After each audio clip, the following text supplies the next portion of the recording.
మీకు 3 ఆచారాల గురించి చెప్తాను. మీలో 195% దీన్ని పాటించేవాళ్ళే. 3 ఆచారాలు చెప్తాను. సంఘాల్లో కూడా పాటిస్తున్నారు, దరిద్రపు యదవలో. చెప్తాను ఖచ్చితంగా. ఏంటవి అని అంటారేమో. మొదటి ఆచారం మీ అందరూ పాటించేటువంటి ఏంటి అని అంటే, పెళ్ళిళ్ళు టైం వచ్చేటప్పటికి వచ్చేస్తుంది అది. ఏంటి ఆ పెళ్ళిళ్ళ టైము?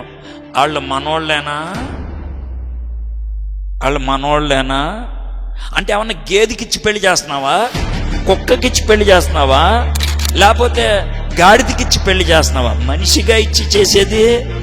మనుషులందరూ వచ్చింది ఆదాము దగ్గర నుంచేగా. మనుషులందరూ కూడా యేసు ప్రభు స్వభావం కలిగిన వాళ్లేగా. మనుషులందరూ కూడా దేవుడు తన స్వరూపంలో చేశాడుగా. ఈ దిక్కుమాలిన కులం ఎవడిచ్చాడు నీకు? రే, ఎవడిచ్చాడు? అది బైబిల్లో ఉందా? లేదే. ఎందుకు తెచ్చిపెట్టుకున్నావు?